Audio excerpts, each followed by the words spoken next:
کہ جو شخص اللہ رب العزت سے اپنے تعلق کو سنوار لیتا ہے اللہ مخلوق سے اسے تعلق کو سنوار دیتے ہیں۔ آج ہم چاہتے ہیں چچا راضی ہو جائے، پھپھو راضی ہو جائے، بہن راضی ہو جائے، اور عجیب بات ہے یہ رشتہ داریوں کے معاملے ہیں ہی ایسے، کھاؤں کدھر کی چوٹ بچاؤں کدھر کی چوٹ، سمجھ نہیں لگتی کہ سب کو کیسے راضی کیا جائے۔ انسان حیران ہوتا ہے، اور جی ہم تو سب کے ساتھ اچھا کرتے ہیں مگر پتہ نہیں رشتہ دار ہم سے راضی نہیں ہوتے۔ اس کے پیچھے بھی راز ہے، کیوں کہ ہم نے اللہ سے اپنے تعلق کو تو سنوارا نہیں ہوتا، مخلوق سے تعلق کیسے سنورے گا؟ تو فرمایا کہ جو شخص اللہ رب العزت سے اپنے تعلق کو سنوار لیتا ہے اللہ تعالی مخلوق کے ساتھ اس کے تعلق کو سنوار دیتے ہیں۔ اگر اس کی مثال دیکھنی ہے تو نبی علیہ الصلوۃ والسلام کی مبارک زندگی کو دیکھیے۔ ایک وہ وقت بھی تھا کہ جب اپنے رشتہ دار نبی علیہ الصلوۃ والسلام کو تکلیف پہنچاتے تھے،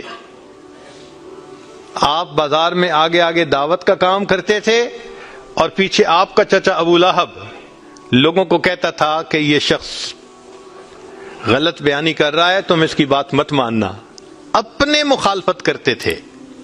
ایک وہ وقت بھی تھا، پھر ایک وہ وقت آیا کہ جب اپنوں نے مکہ مکرمہ میں جینا تنگ کر دیا، اور نبی علیہ الصلوۃ والسلام نے بیت اللہ کو دیکھ کر کہا بیت اللہ میں تجھے کبھی نہ چھوڑتا مگر مکہ کے رہنے والے مجھے یہاں بسنے نہیں دیتے۔ مبارک آنکھوں میں آنسو تھے اور اللہ کے حبیب جدا ہو رہے تھے۔ پھر کیا ہوا؟ 10 سال کے ہی عرصے میں حالات نے وہ پلٹا کھایا کہ جب آپ آ کر فاتح مکہ بن کر بیٹھے تو وہی قریش تھے جو قدموں میں آ کر پڑ گئے اور انہوں نے آپ کی غلامی اختیار کر لی۔ ہندا نے کہا جتنے خیمے دنیا میں تھے سب سے زیادہ آپ کے خیمے سے مجھے نفرت ہوا کرتی تھی، آج جتنے خیمے ہیں سب سے زیادہ محبت مجھے آپ کے خیمے سے ہے۔ اللہ اکبر کبیرہ۔ تو جو شخص اللہ سے اپنے تعلق کو سنوار لیتا ہے اللہ مخلوق سے اس کے تعلق کو سنوار دیتے ہیں۔ فضیل بن عیاض رحمۃ اللہ علیہ فرماتے ہیں مجھ سے جب بھی اللہ تعالیٰ کی نافرمانی ہوئی، مجھ سے جب بھی اللہ تعالیٰ کی نافرمانی ہوئی میں نے اس نافرمانی کا اثر اپنے ماتحتوں کے اندر دیکھا۔ یہ ریفلیکشن ہوتی ہے، ہم اللہ کی نافرمانی کرتے ہیں، اللہ مزہ چکھا دیتے ہیں کہ اپنے جو ماتحت ہوتے ہیں ان کو نافرمان بنا دیتے ہیں۔ اچھا بھائی تم ذرا اس کو ایکسپیرینس کرو ذرا۔ وہ جی کیا کریں بیوی سنتی ہی نہیں ہے، حضرت بس اولاد افلاطون بن گئی ہے، حضرت بچے نے ذلیل کر دیا ہے۔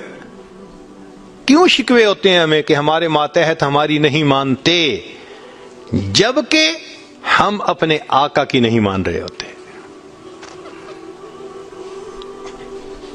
فرماتے ہیں کہ جب بھی مجھ سے اللہ تعالیٰ کی نافرمانی ہوئی میں نے آزما کے دیکھا یا تو بیوی نے میری نافرمانی کی یا میری اولاد نے میری نافرمانی کی یا میرے نوکروں نے غلاموں نے انہوں نے میری نافرمانی کی یا کم از کم میری سواری کے جانور نے میری نافرمانی کی۔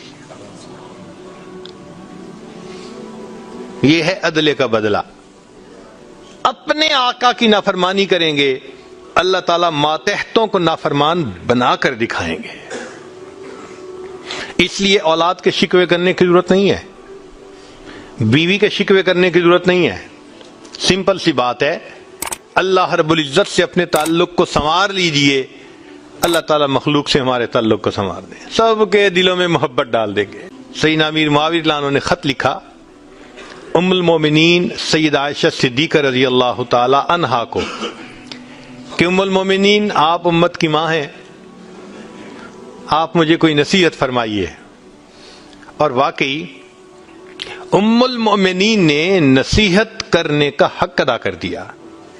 وہ نصیحت پڑھ کے پتہ چلتا ہے کہ انہوں نے نبی علیہ الصلوۃ والسلام کی صحبت یافتہ ہونے کا ثبوت پیش کر دیا۔ ام المومنین نے مختصر جواب لکھا، فرمایا دیکھیں اگر آپ مخلوق کو خوش کریں گے، اللہ کو ناراض کریں گے، اللہ ساری مخلوق کے دل میں تمہاری نفرت ڈال دیں گے، یہ اندر سے تم سے نفرت کرتے پھریں گے۔ اور اگر تم اللہ کو راضی کرو گے، گو کہ مخلوق ناراض ہو رہی ہے، اللہ تعالیٰ اسی مخلوق کے دل میں تمہاری محبت ڈال دیں گے، یہ سب تمہارے دوست بن جائیں گے۔ تو اصل تو اللہ کو راضی کرنا ہے۔ تو فرمایا کہ تم اللہ سے اپنے تعلق کو سنوار لو، اللہ تعالیٰ مخلوق سے تمہارے تعلق کو سنوار دیں گے۔ تو اولاد کو نیک بنانے کا سب سے آسان طریقہ خود نیک بن جائیے۔ جو خود نیک بنتا ہے اور اللہ کے حکم کو توڑنے سے باز آ جاتا ہے، اللہ تعالیٰ اولاد کو مطیع اور فرمانبردار بنا دیتے ہیں۔ جو شخص اللہ رب العزت سے اپنے تعلق کو سنوار لیتا ہے، اللہ مخلوق سے تعلق کو سنوار دیتے ہیں۔ حدیث مبارکہ میں ہے، جب بندہ عبادت کرتا ہے اور اللہ تعالیٰ خوش ہو جاتے ہیں، دعا جبرائیل، اللہ تعالیٰ جبریل علیہ السلام کو بلاتے ہیں اور بتلاتے ہیں کہ جبرائیل میں فلاں بندے سے محبت کرتا ہوں۔ تو جبرائیل علیہ السلام آسمانوں پر اعلان کرتے ہیں کہ آسمان کے فرشتوں، اللہ تعالیٰ فلاں بندے سے محبت کرتے ہیں۔ یہ اعلان سن کر سارے فرشتے اس بندے سے محبت کرنے لگ جاتے ہیں۔ پھر جبریل علیہ السلام زمین پر آتے ہیں اور زمین پر آ کر پھر اعلان کرتے ہیں کہ لوگوں، فلاں شخص سے اللہ تعالیٰ محبت کرتے ہیں، ثم یودع لہ القبول فی الارض، پھر اللہ اس شخص کے لیے زمین میں قبولیت رکھ دیتے ہیں۔ پرائے اپنے بن جاتے ہیں، دشمن دوست بن جاتے ہیں، مخالفین کے دلوں میں بھی اللہ ان کی محبت اور عظمت ڈال دیتے ہیں۔ تو مخلوق سے تعلق سنوارنے کا یہ ہے سب سے بہترین طریقہ۔ کس کے پیچھے بھاگیں گے، کس کی منت سماجت کریں گے؟ بہتر نہیں کہ ہم ایک ہی کو منا لیں۔ جس نے اللہ کو منا لیا، اللہ تعالیٰ مخلوق کے ساتھ اس کے تعلق کو سارا ٹھیک فرما دیں گے۔